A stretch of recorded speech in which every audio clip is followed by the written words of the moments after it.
going on, Jerome? So the Minnesota Vikings are very fortunate to have Brian Flores back for year 3 as defensive coordinator. Now, if we get a long-term extension done. But last year, the Vikings were 5th in points. They were 1st in turnovers. They were 2nd in rushing yards. They were 1st in blitz. They were 4th on 3rd down for what? 5th in pressures, 4th in sacks, and a partridge in pear tree. They're really damn fantastic, and it makes you feel good. Just like how things have improved since the Donishell season, as well as continuity, purpose of voice, as well as the Vikings got better. Vikings got absolutely better this season. Javon Hargrave, as well as Jonathan Allen on the D-line. And just this. Yeah, we lost Beasley. Yeah, this defense still remains. It's going to be really damn good. And it's going to be a joy to watch. As much as I'm fired up to watch what this offense is going to look like with J.J. McCarthy, Kevin O'Connell, and the new offensive line, this defense has a chance to be legendary. And, this franchise has had some pretty damn good defenses throughout the years, but this is a chance to be 1-1. Long story longer. Gennaro Felice over at NFL.com did up NFL's top 10 defenses in 2025, and the Vikings, they clock in at 8, a little bit low, but respect. Hey, it's okay. The quiet storm, just sort of come on in, just like take everyone by surprise. They'll be won by the end of the season. Don't worry. All right, so reverse countdown. For whatever reason. All right, so the Vikings, 19 points a game, all that stuff, blah, blah, blah. Steelers at 10. So the Steelers, I feel like the defense was always going to be okay. With TJ, if they get the contract worked out. Cam Hayward is a future Hall of Famer. Keanu Benton, the stupid Badger that I wanted a lot. Derek Hammond coming in from Oregon, who would have been a great Viking, but obviously more than happy with Donovan Jackson, who's for real. Patriots at 9. So the thing about it is, like, the Patriot defense is pretty damn solid, and now they got Vrabel in that mix. Bagonzo, Milton Williams, brought in a bunch of free agents. I feel like a lot of things are going to be good to go. And this is just tooling up to stop the Bills and Josh Allen. That's what it is, man. Bills defense ain't no slouch either. Vikings at 8, Seahawks at 7. So I like the Seahawks defense, especially Mike McDonald being a defensive specialist. Leonard Williams all up in that mix. Byron Murphy, the other one. Yeah. It's going to be good. Lions at 6, too high. I feel like they're getting healthy. Sure, they're re-signing Lee McNeil, as well as they do have Hutchinson coming back from injury. Darren Joseph is back there as well, but it's tough losing Aaron Glenn. That's going to be bad. It's going to be bad, man. They got the Chiefs at 5. How about that D, baby? I mean, Spags should make the Hall of Fame as an assistant. That's what you should do. Texans at 4. I feel like the Texans writ large will bounce back. I mean, C.J. Stroud can't be this bad again. But defensively, they're good to go. Our guy, Danielle Hunter, really holding things down for D'Amico Ryans and company. The Ravens at 3. Did you know the Vikings got drafted Kyle Hamilton? Yeah. Eagles at 2.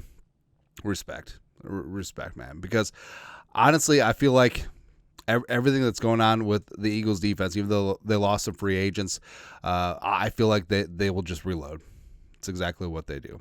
All right. Plus, I just love their secondary, man. I love how their secondary was bad, and then they just said, F you, we're going to retool in one off season. They got Quinion Mitchell, they got Cooper DeJean as well. So, come on. And then the Broncos at 1. Stupid-ass Sean Payton. Hey, at least it's not stupid-ass Sean Payton side of the ball. Right, Vance Joseph, Vance Refrigeration, which it's so weird to have your DC be your former head coach, but Vance Joseph and company, like, they got it going on. All right, I love Nick Bonito. Yeah, I respect what they've done in the front 7. So there you go. Plus PS2. I mean, come on. But the Vikings at 8. I feel like the defense is ahead of us, aside from the Lions, and taking out my bias and hatred aside. I mean, the Lions defense just doesn't belong there. All right, Seahawks, maybe a little bit too early. So, frankly, I would put the Vikings at 6 at minimum. But, I mean, the other 5 defenses ahead of them are perfectly fine. But here's what Felice wrote about the Vikings. Pass rush versus pass coverage. Which is more crucial? It's chicken or the egg. It's the eternal defensive. Well, chicken or the egg. I mean, where did the chicken come from? If he wasn't hatched from an egg. No one knows. It's the eternal defensive debate, and Minnesota clearly put greater value on heating up opposing quarterbacks. The Vikings front 7 is loaded with hellacious quarterback hunters. Last season, Jonathan Grenard, 12 sacks. Andrew Van Ginkel, 11.5 sacks. Diamond Dallas Turner, 3. It's going to be more than that. comprise one of the most devastating edge rushing duos in the league, with each earning a Pro Bowl nod. And this offseason, Kwesi Adofo-Mensah scooped up a pair of established interior disruptors in Jonathan Allen, Javon Hargrave, tossed a well-rounded Blake Cashman outside. How about that? 4.5 sacks. Blitz backer Ivan Pace Jr., 3 sacks, and Swiss Army knife Josh Metellus led all the safeties in the league in pressures. And mad scientist coordinator Brian Flores has all the components he needs to scramble the brains of opposing quarterbacks, which I feel like that's an underrated aspect. And remember when J.J. McCarthy going into that first preseason game, well, the only preseason game against the Raiders, where it's like, I'm looking forward to not going against Flores' defense, which is great. Constant chaos is a must, though, because this unit looks quite suspect from a pure coverage perspective. How dare he? Byron Murphy Jr. is the best of the bunch, but he does some of his finest work as a slot cornerback. The other outside options, headlined by Isaiah Rodgers, Jeff Okudah, and Mekhi Blackman, leave much to be desired. Oh, you just wait. I feel like Okudah will be resurrected. Got great size, another year removed from that Achilles. Rodgers is going to be the steal of this free agent cycle, not just for the Vikings, but for the league. And Mekhi Blackman, he's my guy. The pride of USC, pride of Colorado, is going to show up and show out. All right, so the ACL was an anomaly. With all due respect to Harrison Smith, the hard-hitting safety is entering year 14 at age 36, and he'll have to hold down the back end without ball hawk dance choreographer Cam Bynum. We got Theo Jackson. Ooh, it's for real. We got paid by the Colts free agency, so Flores needs to continue overwhelming opponents with waves of pressure. One thing that would help in this unit, a second-year leap from outside linebacker Diamond Alistair. Yes, is coming. Also been playing some off-ball linebacker, getting situated in coverage. There will be, I think we're going to see three edge rushers on the field at the same time. Grenard, AVG, and Diamond Dallas Turner. I wouldn't be shocked if they're on the field 70% of snaps, something like that. The number 17 overall pick in last year's draft didn't provide much as a rookie. Feel like he did okay. But he entered the NFL with the athletic pedigree of an edge terror. Also, is only 22. So a lot of room to grow. Hopefully he gets that $240,000 back, all that stuff. But overall, it's a pretty solid write-up.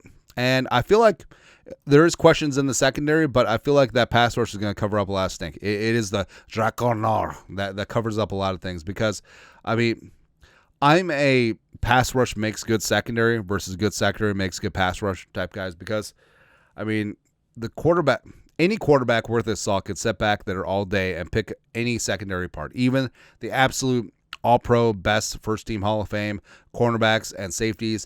If you don't get any pressure, I mean, it's 7-on-7.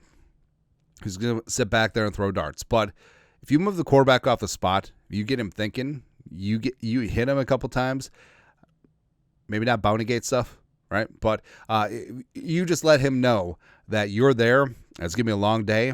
All of a sudden, he just crumbles. All of a sudden, that ball turns into a meatball. All of a sudden, there's a couple turnovers. There's a couple sacks. There's a couple of fumbles. There's a couple of lots of things going on. And all of a sudden, you win.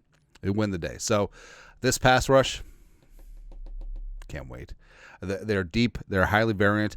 And having Flores just having all these tools at his disposal, like, how long has it been since we've had individualized game plans week to week? Right, for each team that we play, a different look. This week we're a 4-3 team. This week we're a 3-4 team. Next week we're a 5-2 with a monster back. Next week we're whatever. I can't wait because the Vikings, they're deep, they're hungry. They have a bunch of dudes who can get their own pass rush, and we're gonna crack some skulls, metaphorically, ideally. Anyways, your thoughts are thoughts. The Vikings defense, number 8 in the National Football League, according to NFL.com. It's too low, but they'll get there. Your thoughts are thoughts. Let us know. Comment section. You guys are the best you know what to do. Skol, production value.